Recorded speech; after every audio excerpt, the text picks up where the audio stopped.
ایسے ہی ایک آدمی تھا جو بیٹیوں سے بہت زیادہ نفرت کیا کرتا تھا اور کہتا تھا کہ ہمارے گھر بیٹی نہ پیدا ہو. اللہ سے دعائیں کرتا تھا، مولا ہمیں بیٹے عطا کر دینا، بیٹی نہ دینا، کیونکہ بیٹیوں سے مجھے بہت نفرت ہے. اور ایک بات یاد رکھیں، جو انسان لڑکیوں سے، بیٹیوں سے نفرت کرتا ہے، بیٹیوں کو زحمت سمجھتا ہے، تو اللہ تعالیٰ اسے تباہ و برباد کر دیتا ہے. جو بیٹیوں کو بوجھ سمجھتا ہے، اللہ تعالیٰ اسے تباہ و برباد کر دیتا ہے. اس کی دنیا بھی خراب ہو جاتی ہے، اس کی آخرت بھی خراب ہو جاتی ہے. تو بیٹیاں جس گھر میں پیدا ہوں، اس میں بیویوں کو قصور بار مت سمجھنا کہ بیوی کی نوست کی وجہ سے بیٹی ہوئی، بلکہ بیٹی اللہ کی رحمت ہے. اللہ نے تمہیں عطا کی، تم اس کا شکر ادا کرو. تو ایسا ہی وہ تھا، وہ دعائیں کرتا تھا کہ کاش میرے گھر بیٹا پیدا ہو جائے، بیٹی نہ ہو. مالدار بہت تھا، بیٹیوں سے بہت نفرت تھی. اللہ کا کرنا ایسا ہوا کہ اس کے گھر بیٹی پیدا ہوئی. تو بیٹی جب پیدا ہوئی تو اس کا جی یہ چاہا کہ میں بیٹی کو جان سے مار دوں، اس لیے کہ بیٹی پسند نہیں تھی، لیکن بیوی سے چونکہ بہت محبت تھی تو بیوی کی وجہ سے پھر بیٹی کو مارا نہیں، لیکن نفرت بہت تھی، کبھی بھی بیٹی سے بات نہیں کرتا تھا. جب پھر اس کی بیوی حاملہ ہوئی تو پھر اس کے ہاں بیٹی پیدا ہوئی، 2 بیٹیاں ہو گئیں، اور زیادہ نفرت ہوئی. عرض کرنے لگا، مولا میں نے تو عرض کیا تھا کہ میرے ہاں بیٹوں کی پیدائش ہو، بیٹیاں نہ ہو، لیکن 2 بیٹیاں ہو گئیں. بہت زیادہ نفرت کرنے لگا. پھر بیوی حاملہ ہوئی تو بیٹے کی پیدائش ہوئی، بہت دھوم دھام سے اس نے جشن منایا، بہت زیادہ خوشی ظاہر کی. پھر دوسرے بیٹے کی ہوئی، یعنی 2 بیٹیاں اور 2 بیٹے ہو گئے. بیٹوں سے بہت محبت کرتا تھا، بیٹوں سے بہت زیادہ پیار کرتا تھا، بیٹیوں سے بالکل نہیں. کبھی بھی اس نے ہاتھ میں بیٹیوں کو نہیں اٹھایا، کبھی بھی اس نے بیٹیوں کو پیار نہیں کیا. ایسے ہی بیٹیاں بڑی ہو گئیں، بیٹے بھی بڑے ہو گئے. بیٹیوں کی اب شادی کا چونکہ ذمہ بھی باپ کے ہی سپرد ہوتا ہے، اب اس کو ہی شادیاں کرنا تھی.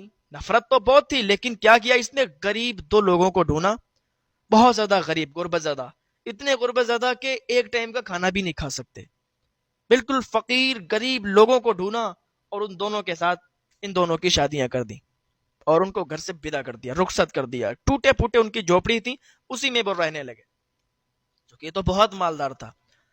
اب اس کے دونوں جو بیٹے تھے، ان دونوں کی شادیاں اس نے بہت دھوم دھام سے اور بہت عالی شان گھروں میں کی. اب چونکہ بیٹیاں جو تھیں وہ غربت زدہ جو لوگ تھے، ان کے گھر تو ایک ٹائم کا بھی کھانا مہیا نہیں تھا، تو جیسے تیسے وہ اپنا گزارا کرتے تھے. ادھر بیٹے تھے یہ چین و سکون سے، پاس میں بیٹیاں جو تھیں وہ غربت زدہ، ایک ٹائم کا بھی انہیں کھانا نصیب نہیں ہوتا تھا. شام کو کھایا تو صبح کو نہیں، صبح کو کھایا تو شام کو نہیں. اس طریقے سے ان کی زندگی گزر ہو رہی تھی. اور ادھر یہ امیری میں پلے بڑے شہزادے، ادھر ان کے کتے بھی دودھ پیا کرتے تھے، ادھر دونوں بیٹیاں غریبی میں اپنی زندگی گزارتی تھی. یہ ماحول تھا. تو ایک وقت ایسا آ گیا کہ بیٹیاں بہت زیادہ کمزور ہو گئیں اور پھر ان کو بالکل کھانا نصیب نہیں ہوتا تھا. 1-2 دن ان کو ہو گئے انہوں نے کھانا نہیں کھایا. جب بھوک تیزی سے آئی، جب تیزی سے بھوک میں پریشان ہوئی تو اپنے باپ کے پاس آئیں. آنے کے بعد کہنے لگی، بابا ہمیں کھانا نہیں ملا تو کوئی بات نہیں، لیکن ہمارے جو بچے ہیں نا، ان پر ذرا رحم کر لو، ان کو کھانا دے دو، یہ بہت بھوکے ہیں. تو اس نے کیا کہا اپنے بیٹوں سے، کہے میرے بیٹو ان کو دھکے مار کے گھر سے باہر نکال دو، ان کو اس گھر میں میں دیکھنا نہیں چاہتا ہوں، ان سے میں بہت نفرت کرتا ہوں لیکن پھر بھی یہ میرے گھر کے سامنے آ جاتی ہیں، میرے چہرے کے، میری آنکھوں کے سامنے آ جاتی ہیں، ان کو میری آنکھوں سے دور کر دو، میری آنکھوں سے ہٹا دو، میں ان کو دیکھنا بھی پسند نہیں کرتا، یہ میرے پاس دوبارہ نہ آئے. اس نے بھگا دیا. کسی طریقے سے ان کو کھانا ملا، کہیں سے انہوں نے مانگ کے کھانا کھایا، کھا لیا، اور پھر وہ زندگی کو گزارنے کے لیے کبھی کسی کے گھر برتن مانجتی، کبھی کسی کے کپڑے دھوتی. اسی طریقے سے ان کی زندگی نکل رہی تھی، ان کی زندگی گزر رہی تھی. ادھر یہ عیش و آرام میں یہ لوگ عیش و آرام کر رہے تھے، عیش و عشرت سے اپنی زندگی گزار رہے تھے. ایک دن ایسا آیا کہ اسی انسان کو فالج کی بیماری ہو گئی. اس کو جب یہ بیماری ہوئی تو 4-5 دن تو اس کے بیٹوں نے اس کی بہت خدمت کی، کبھی اس ڈاکٹر کو، کبھی اس ڈاکٹر کو، کبھی یہ دوا، کبھی وہ، کبھی یہ کھانا، کبھی وہ. 4-5 دن کے بعد وہ اپنے اپنے کاموں میں لگ گئے. اب یہ ادھر اکیلا.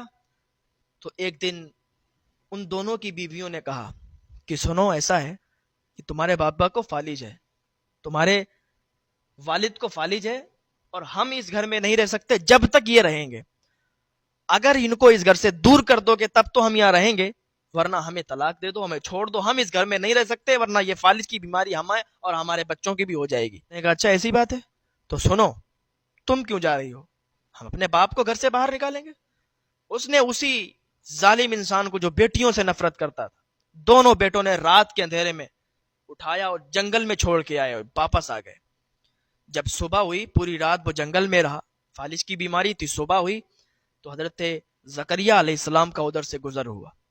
حضرت زکریہ علیہ السلام نے دیکھا کہ ایک انسان کو کتے اور جانور سب مل کر نوچ نوچ کر کھا رہے ہیں، جنگلی جانور اس کو نوچ نوچ کر کھا رہے ہیں۔ حضرت زکریہ علیہ السلام نے اللہ کی بارگاہ میں عریضہ پیش کیا، مولا یہ کیا ماجرا ہے، یہ کیا واقعہ ہے کہ انسان کو درندے جانور نوچ نوچ کر کھا رہے ہیں، اس کو کفن بھی نصیب نہیں ہوا، اس کو قبر بھی نصیب نہیں ہوئی۔ آواز آئی کہ اس کا گناہ یہ تھا کہ اس نے بیٹیوں کو پریشان کیا، بیٹیوں کی آنکھ میں آنسو لایا، بیٹیوں کو زحمت سمجھا، بیٹیوں کو دھتکار کر نکال دیا، بیٹیوں سے نفرت کی اور بیٹیوں کا حق مارا، بیٹیوں کا ان کو حق نہیں دیا، ان کو اپنے گھر سے نکال دیا۔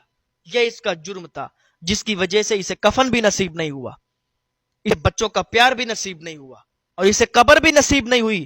اور بات تو یہ ہے کہ اسے ابھی موت بھی نہیں آئی ہے، یہ ابھی زندہ ہے، تاکہ اس کو درد کا پتہ چلے، تکلیف کا پتہ چلے کہ آخر تکلیف ہوتی کیا ہے۔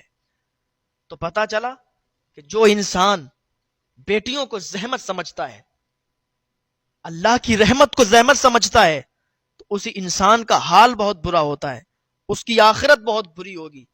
یاد رکھیں، اور کبھی بھی بیٹیوں کو پریشان نہ کرنا، کبھی بھی بیٹیوں کو زحمت نہ سمجھنا۔